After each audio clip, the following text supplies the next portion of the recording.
Mais bonjour, Je suis on a ravie. des photos derrière nous. Oui, on a presque l'impression qu'on est toute seule, alors qu'en fait, il y a plein de gens qui se sont connectés pour pouvoir vous écouter.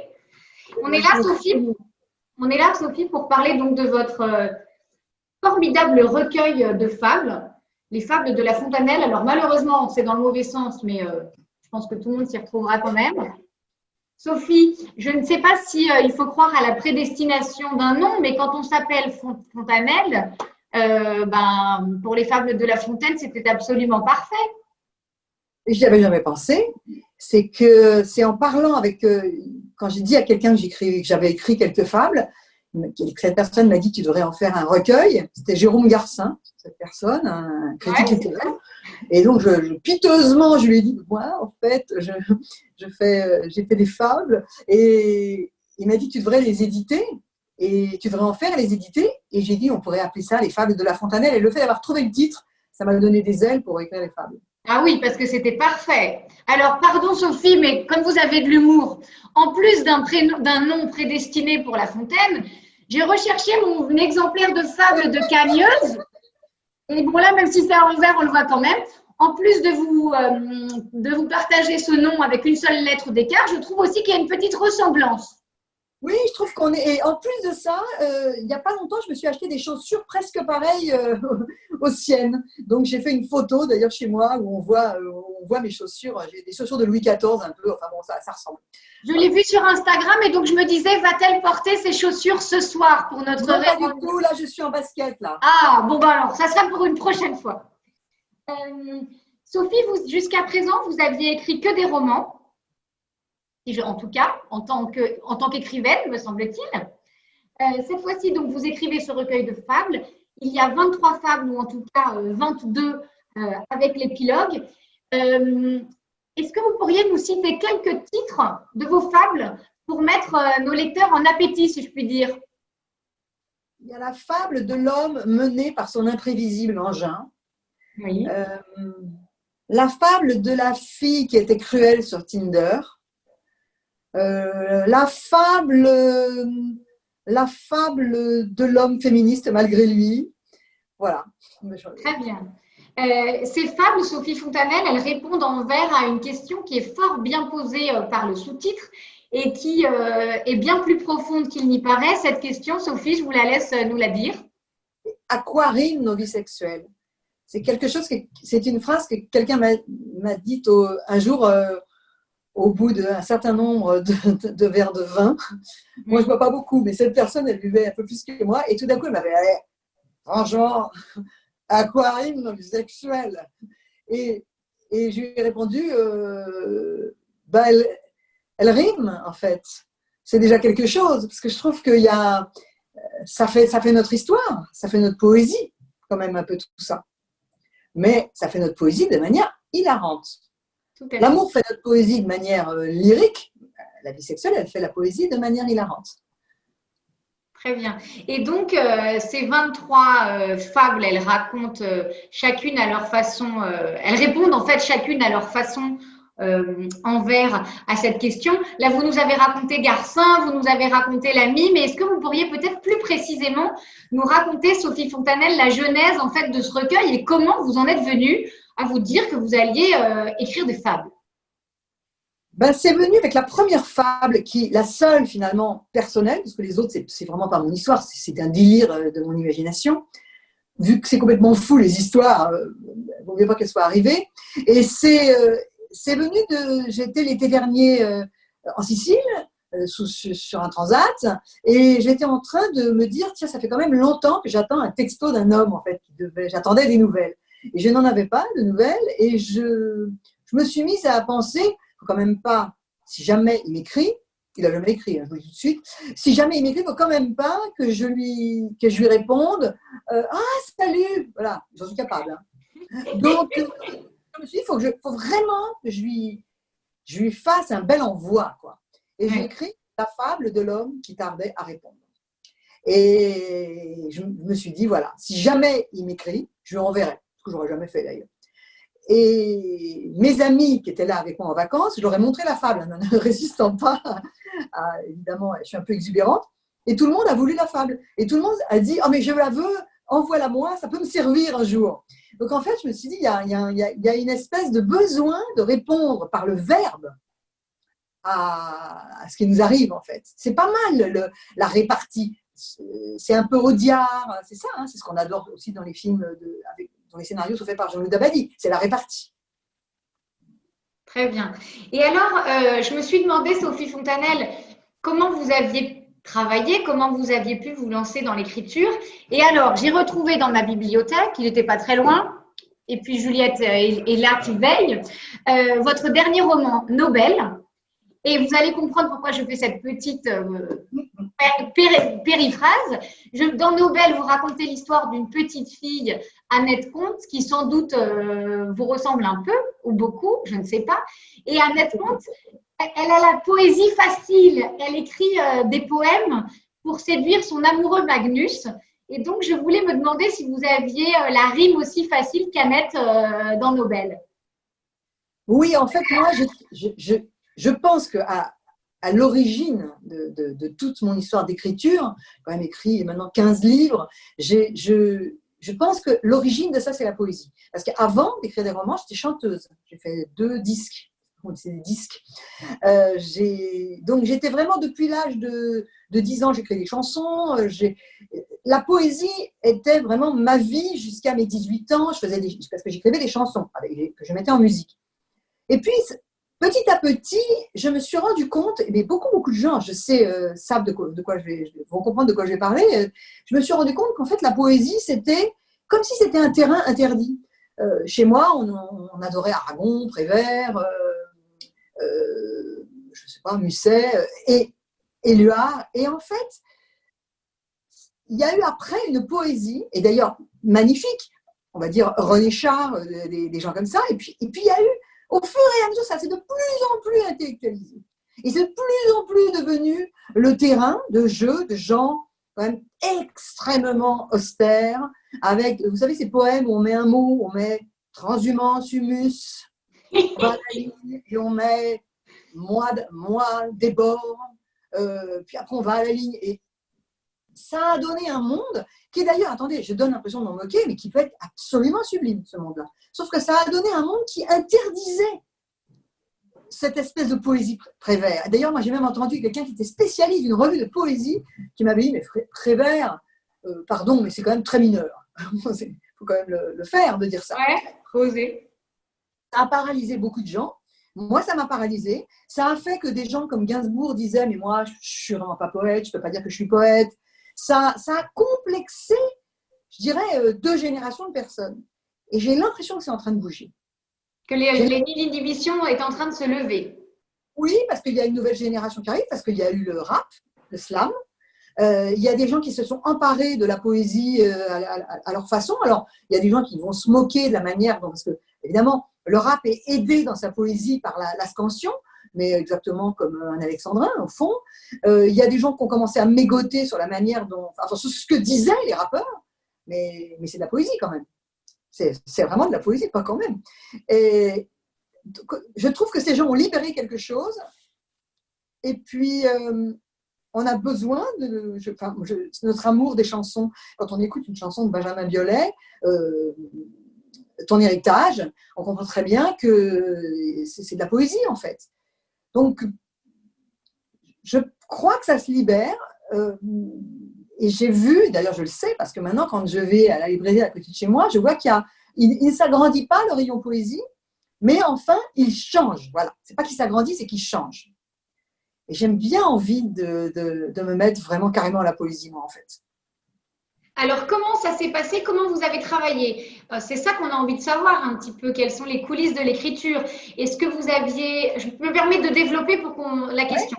Est-ce que vous aviez votre thème? Vous saviez que vous aviez envie de faire une fable qui raconte la fable de l'homme qui savait simuler aussi bien qu'une femme. J'adore cette fable. Est-ce que vous vous êtes dit, voilà, je voudrais parler de ça, et puis après, vous vous êtes lancé à composer votre fable, et ensuite, il y a le défi de rimer. Donc, dites-nous. Et puis, tout à l'heure, je vous demandais si vous aviez la rime aussi facile qu'Annette Comte, et j'aimerais bien savoir ça. Alors, je réponds à la dernière question en premier. Oui, j'ai la rime facile pour une raison qui est que chez nous, nous faisions, quand j'étais enfants et adolescentes, nous faisions des joutes verbales, un peu comme dans Ridicule, c'est-à-dire que nous parlions en alexandrin. Et on pouvait se faire un dîner entier en alexandrin. J'ai une famille assez marrante, quoi. Et donc, je ne suis pas complexée. C'est-à-dire que la mélodie, en plus j'étais chanteuse, la mélodie des phrases, ça m'est très facile, je dois dire. Ça ne veut pas dire que c'est facile de faire des vers, mais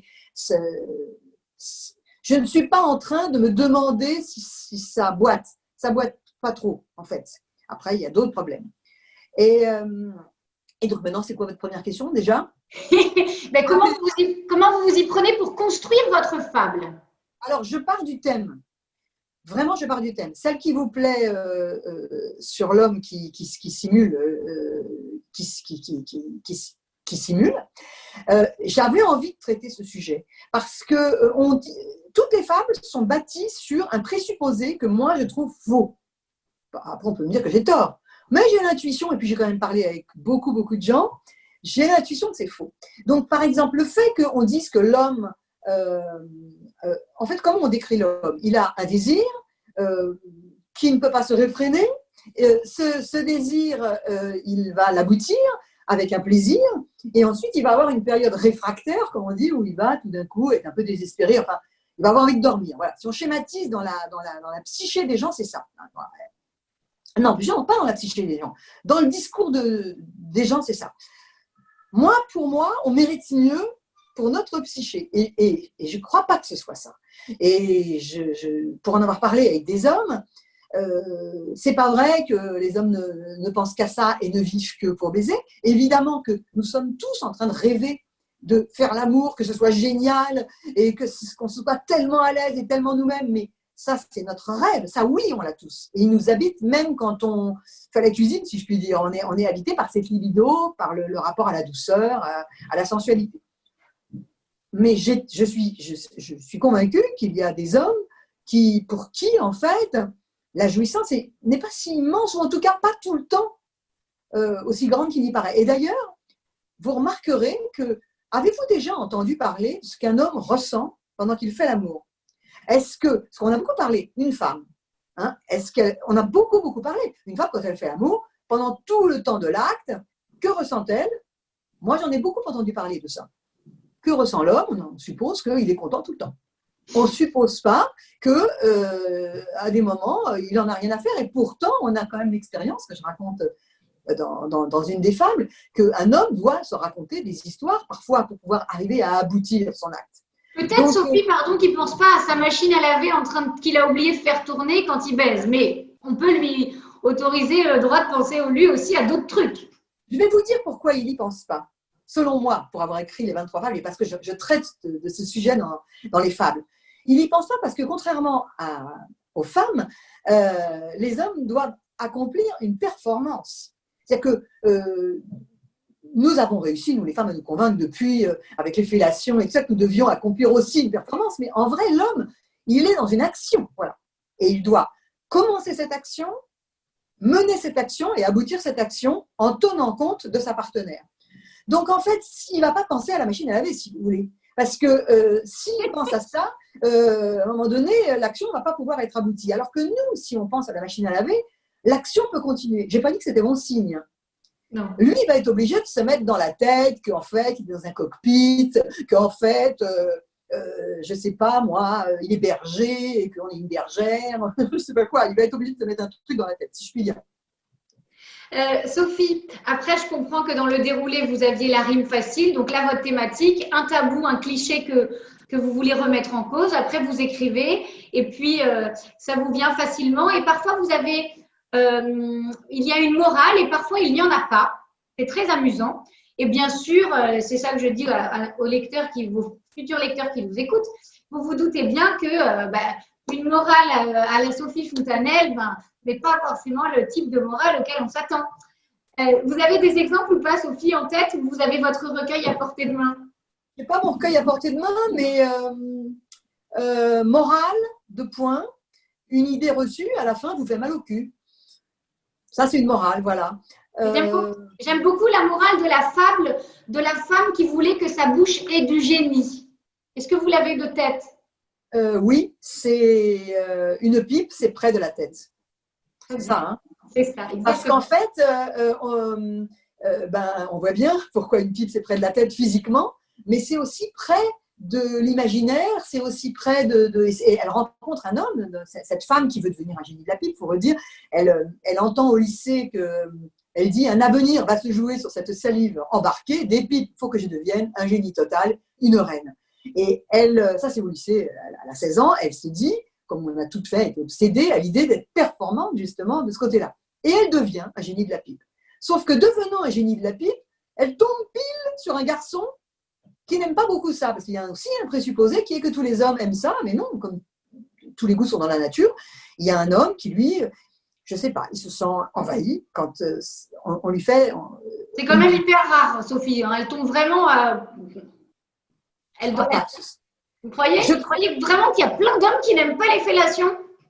Moi, je propose que vous lanciez un sondage demain sur Instagram. Qui n'aime pas la pipe? Ça serait intéressant, franchement. En fait, si vous voulez, posez-vous la question dans l'autre sens. Posez-vous la question en vous demandant, est-ce que toutes les femmes aiment qu'on leur fasse un cunnilingus? Eh bien, je ne pense pas. Je pense qu'il y a des femmes qui n'aiment pas, il y en a qui… Alors, il y en a qui n'aiment pas parce que ça a été mal fait et depuis, elles n'ont pas envie que ça recommence, qui sont tombées sur des gens peut-être un peu habiles. Il y en a, elles n'aiment pas parce qu'elles ont l'impression que… elles n'ont pas envie qu'on aille regarder comme un écran télé vers cette région. Il y en a, enfin bon, il y a tout. Pourquoi est-ce que ce serait différent pour les hommes? Pourquoi on réduit… pourquoi on veut réduire l'homme à un type de comportement codifié comme ça? Moi, ça m'est arrivé personnellement de tomber sur un homme qui m'a dit, moi, mais ils n'osent pas le dire en fait. C'est ce que je raconte dans la fable. Elle se rue sur sa braguette comme le chien sur la chaussette. Et ben cette expression, comme le chien sur la chaussette, c'est un garçon qui me l'a dit un jour. Il m'a dit, je savais plus quoi faire, quoi. Parce que j'avais peur de la vexer en lui disant non. Parce qu'en fait aussi, une pipe, ça ne veut rien dire. Une pipe, ce sont des circonstances. Maintenant, on est dans un monde performatif. On a l'impression qu'il faut faire la meilleure pipe, ce que veut faire mon héroïne. Mais la maladresse peut être aussi ce qui ravit quelqu'un. Donc, je pense que c'est beaucoup plus compliqué que ça. Sophie, vous ne voudriez pas nous lire une fable? Alors, attendez, je vais chercher, d'accord? Allez chercher.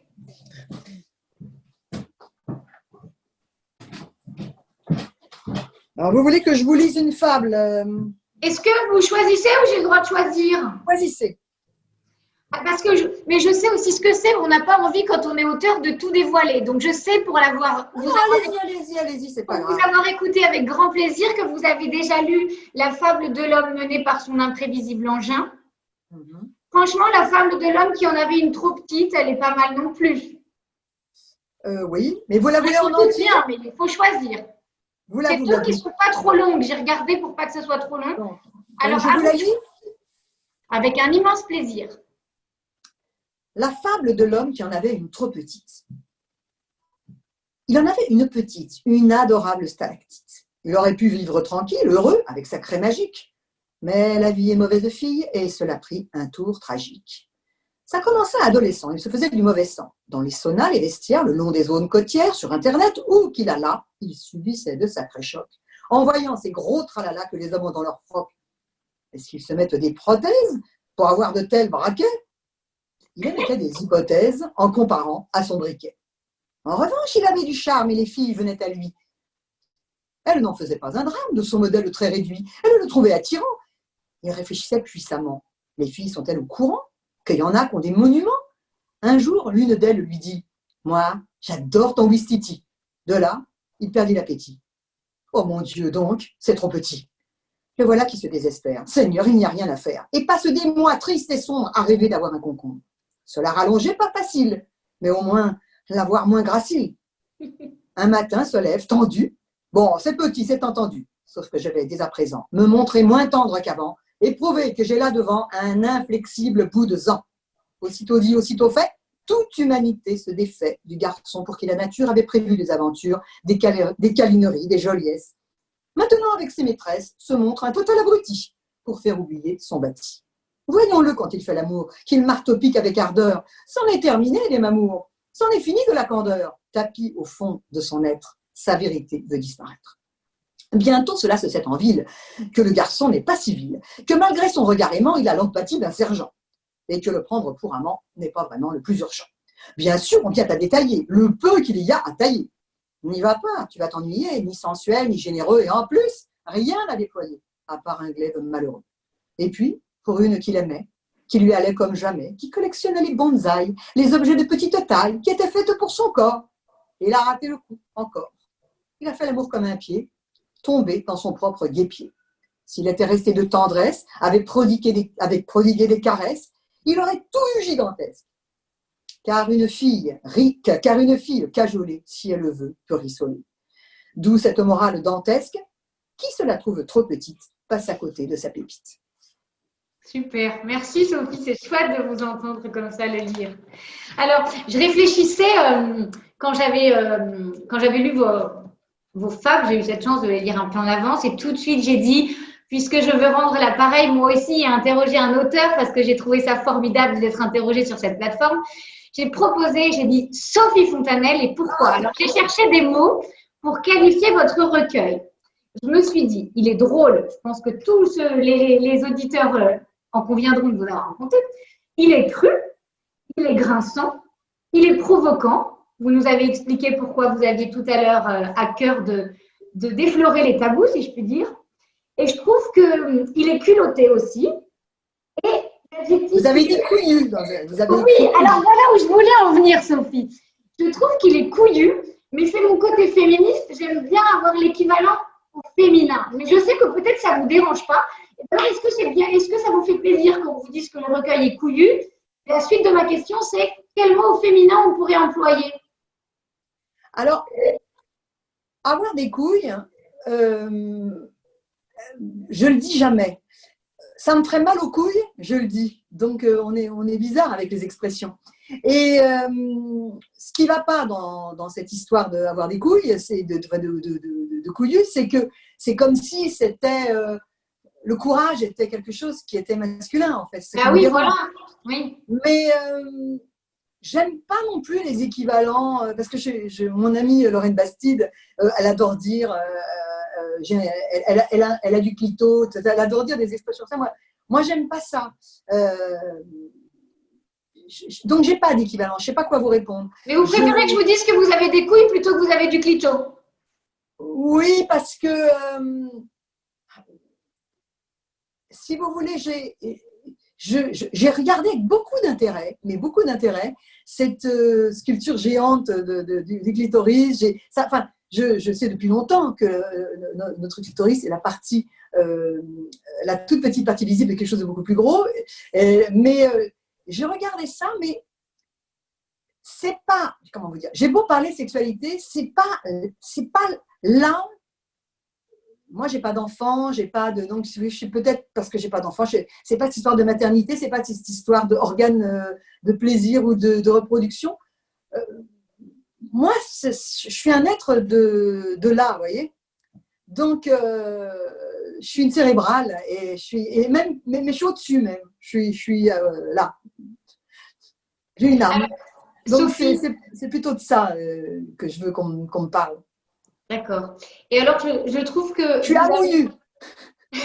C'est pas mal, ça.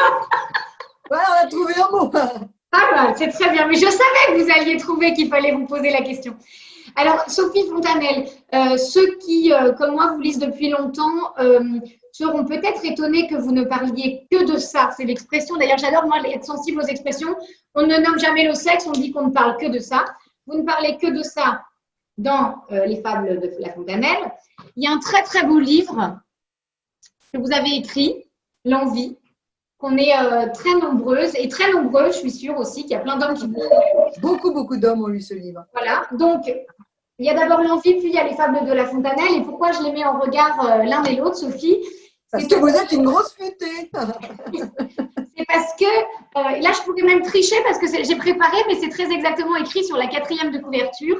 Je précise pour ceux et celles qui n'auraient pas lu votre livre L'envie, qu'il faut absolument le lire, c'est un livre magnifique. qui parle, Sophie Fontanelle, de finalement ce qui est sans doute beaucoup plus tabou que le sexe ou le cul, comme on dit. Vous parlez dans ce livre de la longue période que vous n'avez pas voulu d'ailleurs situer dans le temps, ni dater non plus, on ne sait pas combien de temps elle a duré, durant laquelle vous avez vécu ce que vous appelez peut-être la pire insubordination de notre époque, qui est l'absence de vie sexuelle. Alors, Sophie Fontanelle, ma question, en fait, c'est voilà. Il y a eu ce livre très important que vous avez écrit, L'Envie, dans lequel vous avez dit que vous, il vous est arrivé de ne pas faire l'amour, de ne pas pratiquer le sexe. Il y a aussi, tout à l'heure, vous parliez de votre amie Lorraine Bastide, il y a eu aussi cette confidence que vous avez pu faire à son micro, où vous avez raconté, confié, parce que c'est le mot le plus juste, confié de manière peut-être totalement inattendue pour nous tous, que votre première fois n'avait pas été… Je fais très attention à la façon dont je ramène la chose, parce que je vous ai entendu écouter avec beaucoup d'intérêt et vous avez, pour parler de cette première fois, vous avez d'abord amené les choses en deux différentes étapes. Pardon, je suis un peu émue, donc je m'en mêle un peu. Non, prenez votre temps. Vous avez dit que cette première fois n'avait pas forcément été totalement consentie et vous n'avez ensuite expliqué que pendant des années, le mot viol ne vous était jamais venu en tête pour parler de cette première fois. Je ne vous demande pas forcément de reparler de tout ça aujourd'hui, mais en tout cas, ça me semble important de dire à ceux qui peut-être n'ont pas mis en perspective ces trois éléments, ce moment fondateur de votre sexualité, puis ensuite l'envie que vous avez écrit, et aujourd'hui les fables de La Fontanelle. Pour ça, pour vous dire, Sophie Fontanelle, pardon, la question est un peu abrupte, mais quel rapport vous entretenez avec le sexe et pourquoi il est si important aujourd'hui de pouvoir rire du sexe? Ah oui, alors là, il y a plein de choses à dire. Évidemment, il y a un lien entre l'envie… Alors déjà, prenons dans l'ordre. J'ai vécu un abus sexuel. Enfin, je me suis jetée dans la gueule du loup, vous qui avez écrit un loup quelque part. Je me suis jetée dans la gueule d'un loup quand j'étais très jeune et j'ai pas pu partir en fait. Je me suis retrouvée, voilà, j'ai été violée d'une manière, disons, très musclée. Et ça a fait que ça a foutu en l'air, ça a flingué ma vie sexuelle. Mais je ne m'en suis pas rendu compte. C'est une chose très importante. C'est que quand une chose comme ça vous arrive, vous ne vous en rendez pas compte parce que ça passe, les enfants, comme on dit. Je n'étais pas enfant, hein, j'avais 14 ans, 15 ans. Je n'arrive pas jamais à me souvenir de l'âge. J'étais, on continue et on passe à autre chose. Mais j'ai mené après une vie sexuelle, ce qui amène à l'envie, qui était une vie sexuelle un peu, vous savez, comme les chats qui sursautent quand vous faites tomber une cuillère. C'est-à-dire que tout d'un coup, j'avais pas tout à fait confiance parce qu'à un moment donné, j'avais bien eu tort d'avoir confiance.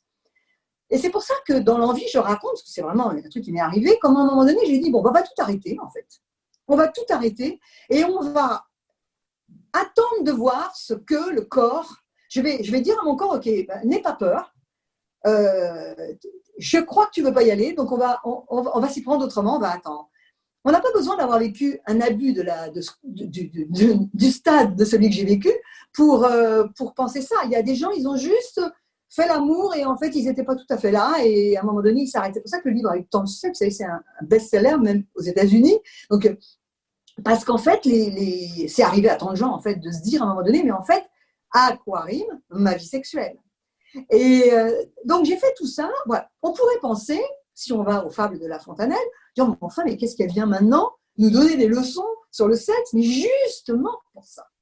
Parce qu'en fait, comme j'ai souffert, et même sans m'en apercevoir, c'est horrible, enfin, sans vouloir m'en apercevoir, comme j'ai souffert, comme j'ai été tellement meurtrie, j'ai développé une délicatesse dans la manière d'écouter les gens, de les accueillir. Si vous voulez, je suis passée pas loin quand j'avais 20 ans. Je ne l'ai pas fait, mais j'aurais pu. Le problème, c'est que je n'étais pas croyante, c'était chiant. Mais j'aurais très bien pu entrer dans les ordres, en fait. Parce que j'avais l'impression que ma manière d'aimer les gens, ma sensualité même, n'allait pas passer par ce genre de contact parce que ça me faisait peur. Donc, en fait, les gens sont venus à moi et ils m'ont parlé. Voilà de quoi sont faites les fables de La Fontanelle. Les gens me parlent. Et donc, un homme qui fait semblant de jouir, il vient me le dire. Un homosexuel qui dit, mais moi, j'en peux plus, j'ose pas dire non, parce que si je dis non, ça fait comme si j'étais une poule mouillée. Alors, tu vois, mais parfois, j'appelle un gars sur Grindr, et puis en fait, il vient, puis après, il appelle 2 copains, et j'ose pas dire non, parce que ça fait vraiment la mauviette. Et en fait, tout ça, les gens me le disent parce que je juge rien. C'est-à-dire qu'en fait, je suis pas une sainte mitouche, justement. C'est que je les juge pas, et je vais jamais pousser quelqu'un qui a pas envie de faire l'amour à faire l'amour, jamais pousser quelqu'un qui est ravi de le faire à lui faire la morale. J'écoute, en fait. C'est ça le lien, en fait, entre tout. C'est que c'est un peu, pardon, c'est une comparaison, mais c'est un peu comme certains religieux, et même si moi, vraiment, je ne suis pas du tout religieuse, mais certains religieux, ils arrivent à tout entendre et à vous dire des paroles qui vous portent et vous aident, justement parce qu'ils sont à l'écart. Ben moi, je suis un peu à l'écart, en fait. Pas tout le temps, mais disons que je peux être à l'écart longtemps et tant pis. Merci pour cette réponse. Et d'ailleurs, Sophie, je trouve que le fait que vous soyez à l'écart, finalement, c'est peut-être la raison pour laquelle, pour reprendre ce mot dans l'air du temps avec le hashtag balance, je trouve que ce qui fait la grande qualité, la grande sensibilité, d'ailleurs, tant de ce que vous dites que de ce que vous écrivez, c'est que vous balancez jamais personne dans vos fables. Tout à l'heure, pourquoi moi, c'est une de mes fables préférées, la fable de l'homme qui savait simuler aussi bien qu'une femme, parce que je pense que, justement, comme vous le disiez, c'est peut-être le plus gros cliché on pense que non, les hommes ne simulent jamais. Vous ne renvoyez jamais dans vos fables, mais d'ailleurs, quand on vous écoute ou dans vos écrits, sur vos posts, vous ne renvoyez jamais les hommes et les femmes dos à dos. Et ce recueil-là, par exemple aussi, je trouve que pour illustrer en fait un petit peu votre démarche pour ceux qui nous écoutent, il y a une autre fable, je trouve, qui enfonce aussi un cliché et qui montre que vous ne renvoyez pas non plus dos à dos les vieux et les vieilles et les jeunes l'une contre l'autre. C'est cette fable. Ben, vous allez me dire le titre vous-même, Sophie. C'est la fable de la femme qui était jalouse et la jeune doublée par une vieille. La jeune doublée par une vieille. Voilà. La fable de la jeune doublée par une vieille. Voilà. Alors, on sait, nous, on pense, enfin, beaucoup de femmes se désolent ou ont fait l'expérience de leur mec qui se tape une jeunette quand il en a ras la casquette. Pardon de faire quelques rimes, mais je vous le dois bien. Et vous, Sophie, vous racontez, enfin, avec cette fable, voilà, vous dites, bah non, il est possible qu'une jeune se fasse doubler par une vieille. Oui, mais j'ai beaucoup aimé écrire cette fable parce que il y a quand même, moi, j'ai 57 ans, donc je vois en fait, les jeunes n'imaginent pas que qu'en vieillissant, enfin, on a tellement enfoncé dans la tête des femmes qu'elles étaient des produits frais à consommer, qu'en fait, elles n'imaginent même pas que quelqu'un pourrait avoir envie d'une femme plus vieille. Mais bien évidemment, il y a au moment où nous parlons, il y a des tas de femmes de mon âge, beaucoup plus âgées, qui sont amoureuses, qui font l'amour, quelqu'un craque sur elles, et parfois même, il y a parfois même des femmes qui se l'interdisent. Encore une fois, comme je ne juge pas, mais qui peut-être se disent « Oh non, moi je n'ai plus envie, etc. » Mais ça ne veut pas dire qu'elles ne plaisent pas. Et on imagine toujours que la femme de mon âge, elle a moins d'opportunités. Mais c'est parfois elle qui voit moins les hommes. C'est pas qu'elle a moins d'opportunités. Donc, cette femme joue là-dessus, elle joue sur une fille qui est avec un homme plus âgé, ça nous connaissons ce cliché, et elle se monte la tête à se dire « Ah, il va vieillir, je vais être avec un grabataire, ça va être horrible, ça va être abominable, etc. » Et puis un jour, elle le voit se pomponner, et puis elle finit par le suivre dans la rue, elle finit par voir qu'il achète des fleurs, elle fait « Non, mais c'est pas possible. » Il s'est trouvé une nouvelle nana. Et en fait, la nana, eh ben, elle a plus de 60 ans, et elle est médusée. Elle est médusée. Je vois Nathalie qui apparaît. Nathalie, est-ce que je peux conclure avec Sophie tranquillement? Allez, vas-y, après je passerai aux questions.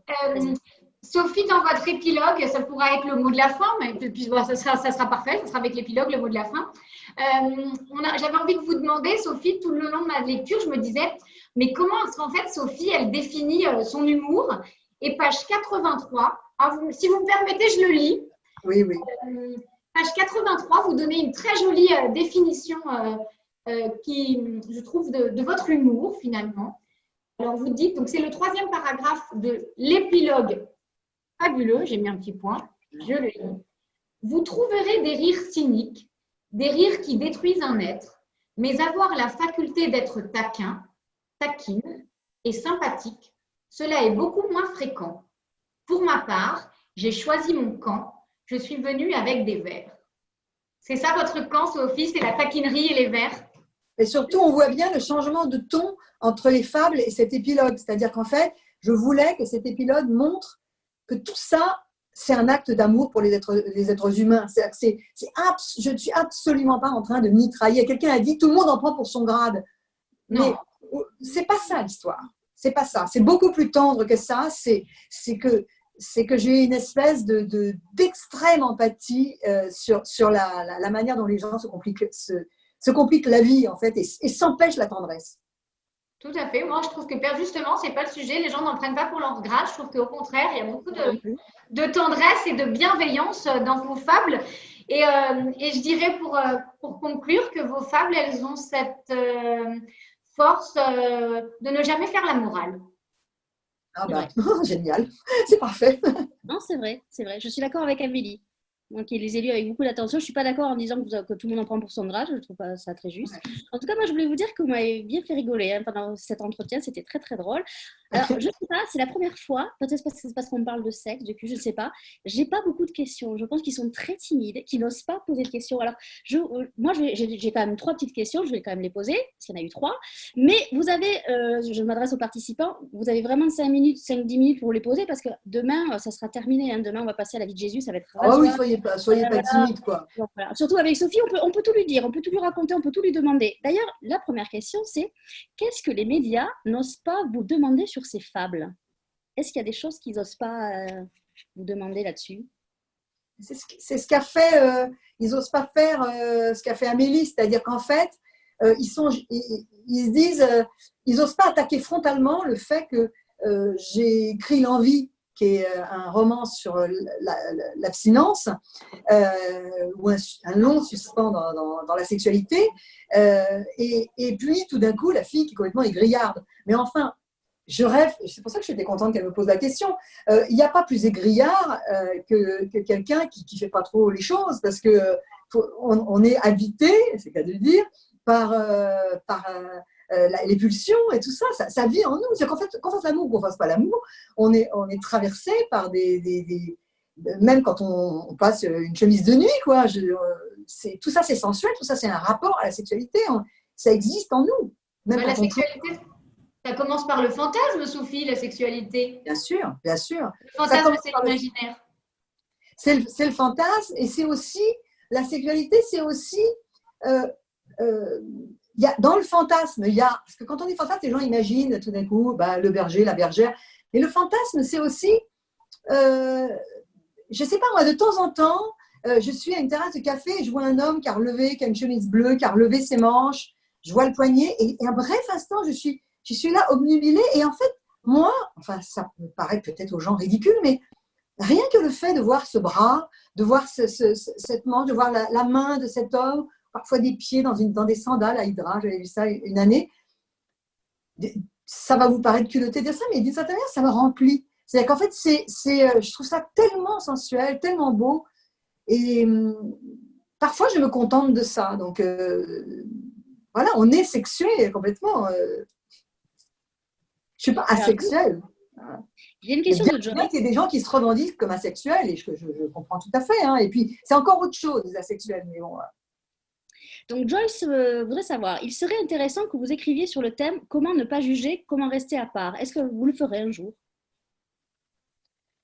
Ah, oui, elle a raison, c'est très intéressant, mais c'est ce que j'essaie de faire tout le temps. Mais c'est vraiment difficile parce que, par exemple, là, juste avant qu'on fasse cet échange, j'étais en train d'écrire, je le posterai tout à l'heure, quelque chose sur...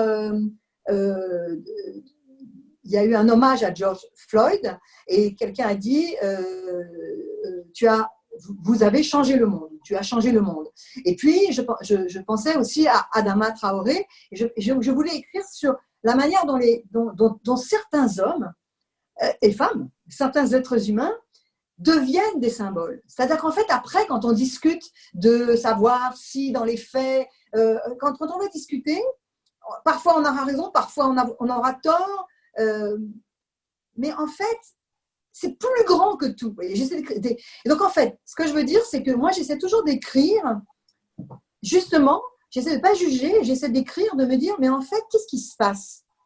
Est-ce qu'il faut qu'on se batte pour savoir si Adama Traoré a perdu sa respiration à tel ou tel moment? De toute manière, quand on lit, on se rend bien compte que, encore pour parler comme notre ami romancière, il y a un loup quelque part, mais de toute manière, il y a quelque chose là-dedans qui est plus grand. Voilà, moi, j'essaie toujours de trouver ce qui est plus grand. Je ne suis pas la seule. Hein. Il y a des gens qui prennent du recul de manière intellectuelle. Moi, je prends du recul de manière aimante, enfin, je ne sais pas comment le dire. Donc, je me dis, mais ok, cet homme, par exemple, Adama Traoré, il est mort dans ce commissariat, dans cette position, dans le menotté. À un moment donné, où sont les pleurs on a vu les pleurs de sa famille, mais où sont les pleurs de l'autre camp? Si l'autre camp n'est pas fautif de ce qui s'est passé, où sont les pleurs de cet autre camp? Voilà, c'est ce que j'appelle ne pas juger. C'est-à-dire, ça peut sembler dire, ah ben la police, mais c'est pas ce que je veux dire. Je veux dire, mais à chaque fois, il manque un élément de tendresse qui est en train de nous déserter. C'est pour ça que les gens, ils manifestent en colère. La colère, c'est juste ce point de tendresse qu'on nous empêche d'avoir. Et c'est pour ça qu'après, on se met dans l'émotion de manière maladroite en hurlant. Parce qu'on n'arrive pas à se mettre dans le vrai point de tendresse. Tu l'as pas dit ce que je dis, mais c'est important. Non, c'est très intéressant. Et vous, ça vous arrive d'être en colère? Parce que quand on vous suit sur les réseaux sociaux, d'ailleurs, c'est très drôle parce qu'on a l'impression que vous faites un peu partie de notre famille. C'est toujours d'une bienveillance. Et d'ailleurs, vos posts, c'est plus le regard de la journaliste ou plus le regard, quand vous écrivez, c'est plus l'auteur qui écrit? Non, je ne suis même pas journaliste. Je veux même plus la carte de presse, je ne l'ai plus. Je suis chroniqueuse, enfin ce qu'on veut. Je suis essayiste, mais donc c'est vraiment un auteur, une autrice qui dit ça, qui s'exprime. Mais c'est surtout sur Instagram une parole de totale liberté, puisque il n'y a pas de relecture, rien du tout. C'est moi juste qui m'arrête si je n'ai pas envie d'aller plus loin. Pour moi, ce que j'essaie d'exprimer, vous me demandez si je me mets en colère, je ne crois pas. Je ne crois pas. C'est-à-dire j'essaie toujours de me calmer. Moi, j'ai quand même été élevée par. Moi, j'avais une mère qui se mettait en colère. Bon, elle m'a jamais tapé dessus, hein, mais elle se mettait en colère. Elle pouvait faire des colères noires. Après, ça durait des jours. Mais il y avait va dans ta chambre réfléchir. Et moi, j'ai un peu tendance à pas réagir. Je surréagis pas. En revanche, il y a des gens qui me reprochent sur Instagram. Alors il y a des gens qui me disent que je suis une bobo parce que voilà, je vis dans un monde de bisounours, mais c'est pas vrai du tout. Je pense, pas du tout, mais ma impulsion, c'est de me dire qu'entre une position extrême d'un côté, enfin entre deux positions extrêmes, très vraisemblablement, il y a une vérité, au milieu. Voilà, parfois j'ai tort, parfois il y a la vérité est dans l'extrême. Donc, je ne dis même pas que j'ai la science infuse là-dessus, mais je ne sais pas, tout le monde me le dit, hein, c'est très difficile de mettre en colère. En revanche, c'est possible de me perdre. C'est possible de plus me voir, de me voir décamper. Et sur Instagram, j'ai bloqué des gens que je trouvais ignobles. J'ai fait un post sur Camélia Jordana l'autre fois. J'ai fait ça en propos justement très, très pondérés. Et il y a des gens qui m'ont dit... vous la défendez, Camélia Jordana, mais ce sont ces mêmes gens qui incendient les voitures. Moi, on ne peut pas laisser passer. Enfin, moi, que cette personne peut exprimer ce qu'elle veut sur son compte. Mais chez moi, c'est comme ma maison, donc je ne veux pas la laisser venir chez moi, exprimer ça, à dîner chez moi. Mais vous avez raison. Donc, je n'ai pas enlevé son commentaire, mais je l'ai bloqué. Et est-ce que pendant ce confinement, vous avez profité vous avez bien profité de votre frère, ça c'est bien. Est-ce que vous en avez profité pour écrire? J'ai écrit énormément pour mon journal. Ouais. Et principalement pour mon journal, parce qu'en fait, je me suis dit que c'était un moment citoyen. Et donc, moi, je suis critique de mode, et je me disais, ce moment citoyen, il doit être utilisé, puisque je suis confinée dans un studio au bord de la mer, quand même, c'est difficile. Comment se rendre utile? Je travaille dans la mode, et je me suis dit, il faut vraiment que j'essaie de faire avancer mon métier, mon milieu, essayer de regarder ce qui se passe. Il y a énormément de gens qui vont perdre leur boulot dans la mode. Donc, j'ai écrit là-dessus, sur notre rapport à l'âge, notre rapport aux vêtements, enfin, tout ce que, notre rapport au télétravail, voilà. J'écrivais tous les jours pour le journal. C'était émouvant, Sophie, quand vous avez demandé à des gens de poster et de raconter l'histoire d'un objet qu'ils avaient ressorti et qui leur avait permis, qui avait servi de compagnonnage durant leur confinement. Et oui, on a eu, je crois, 450 réponses. C'est beaucoup quand même de gens qui ont envoyé le vêtement de leur confinement et surtout en racontant l'histoire.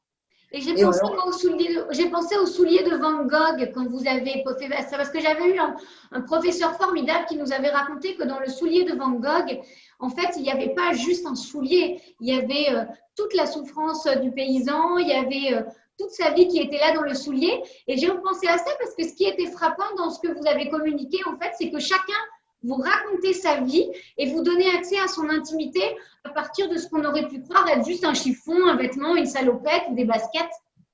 Et les gens, ce que vous dites là, ça me touche énormément parce qu'en fait, je suis toujours incroyablement bluffée par la confiance que me font les gens. Et je n'essaie de pas la trahir. Parfois, je ne peux pas répondre à tout le monde. Vous imaginez bien qu'il y a 400 messages par jour. Je ne parle même pas des commentaires, alors là, mais il y a des messages privés. Et les gens demandent un stage pour quelqu'un ou pour eux, une marque, ils veulent, voilà, ils ont un problème, ils ne savent pas où acheter quelque chose, ils sont malheureux, il y a des gens qui sont au bout du rouleau, quoi, qui écrivent en disant vous êtes optimiste, aidez-moi à tenir. Alors, je ne sais pas quoi faire, quoi. Donc, je réponds comme je peux. Il y a Alain Souchon qui disait je réponds tout à côté de ce courrier. On ne sait pas quoi faire parce que parfois les gens surinvestissent, vous n'avez pas quoi faire. Mais les gens me font confiance et c'est parce qu'aussi, quand les gens, de temps en temps, il y a quelqu'un de très cynique sur mon compte qui dit non mais qu'est-ce que vous croyez que c'est elle qui répond. J'ai un modérateur qui, quand il y a un message que je vois compliqué, c'est lui qui répond en fait. Parce que quand c'est un message vraiment ignoble ou quelque chose qui passe la barre ou je sais pas quoi, c'est lui qui répond pour prévenir la personne qu'on va la bloquer. J'ai pas bloqué beaucoup de monde, hein, il doit y avoir 20 personnes bloquées, mais j'ai quand même besoin de quelqu'un pour faire ça. Et de toutes les réponses que vous avez reçues, vous allez en faire quelque chose vous allez le rassembler, vous allez faire un recueil ou c'était pour vous on a fait un grand papier dans l'Obs de 4 pages où on a mis, on en a pris certains, on ne pouvait pas tous les prendre, et voilà, on les a mis, donc c'était intéressant. Sophie, on ne vous voit plus à l'écran, je ne sais pas. Vous ne me voyez plus, alors attendez une seconde. Il faut faire une apparition, Sophie. Une apparition. Et là, coucou. Ah, génial. Tout va bien. Non, on en a fait quelque chose, bien sûr. D'abord, on a tout diffusé sur le compte Instagram de la mode de l'Obs, qui s'appelle l'Observatrice. C'était passionnant. Et on ne va pas tout diffuser parce qu'on n'y arrivait pas. Les gens, s'ils se seraient désabonnés, il y avait tellement de réponses. On en a vraiment beaucoup passé. Et puis après, on a fait un grand sujet. J'ai fait un. Enfin, non, c'était génial de partager ça avec les gens, en fait. De demander aux gens de participer, c'était une bonne idée. Je ne sais pas comment je l'ai eu, mais c'était pour ne pas être toute seule.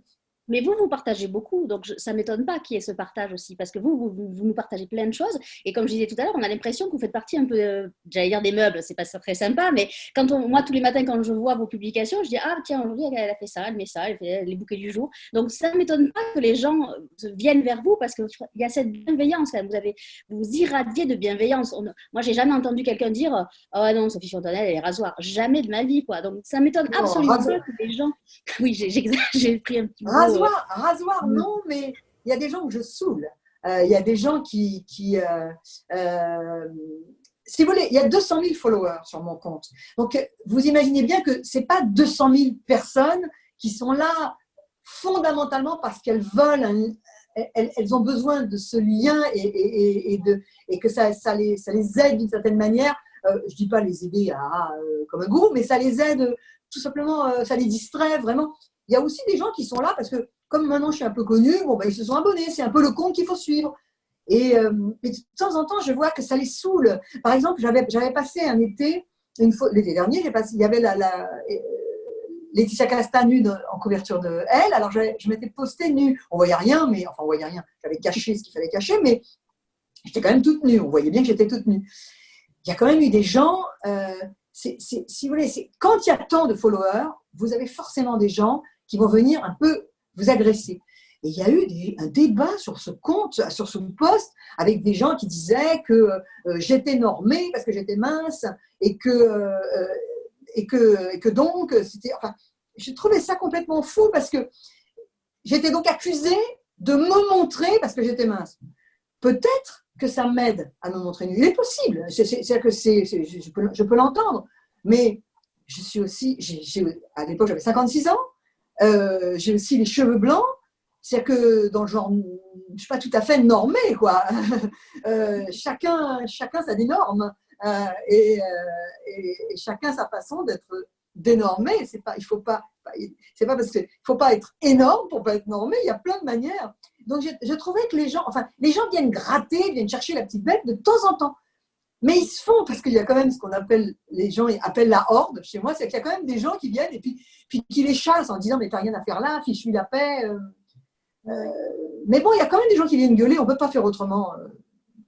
Et puis c'est vrai que je suis plutôt moi-même là-dessus. Mon frère, par exemple, puisque je me suis été confinée avec lui, il ne comprenait pas, il me disait mais il me dit, mais comment tu fais pour donner autant aux gens? Tu as tort, tu ne devrais pas leur montrer la maison, tu ne devrais pas leur montrer…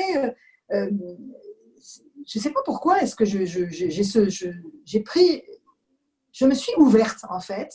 Voilà. Peut-être ma façon de m'ouvrir à moi, ça a été de faire ça.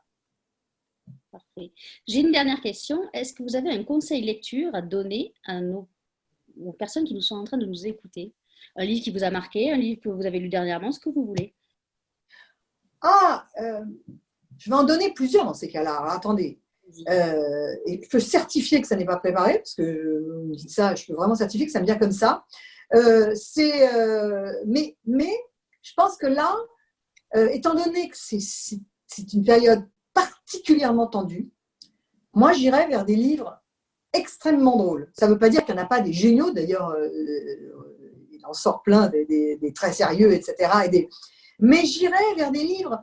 Il y a un livre de Eduardo Mendoza qui s'appelle 100 nouvelles de Gurb, G-U-R-B, qui sont deux extraterrestres qui viennent sur Terre et ils ne connaissent rien au comportement des humains. Il y en a un, il ne fait que baiser toute la journée. C'est un tout petit livre. Voilà, c'est un bouquin absolument extraordinaire. Il y en a un autre qui s'appelle « Pourquoi ou comment j'ai mangé mon père » de Roy Lewis. Ça, c'est comment, à l'époque de la préhistoire, c'est la vie d'une famille. C'est hilarant.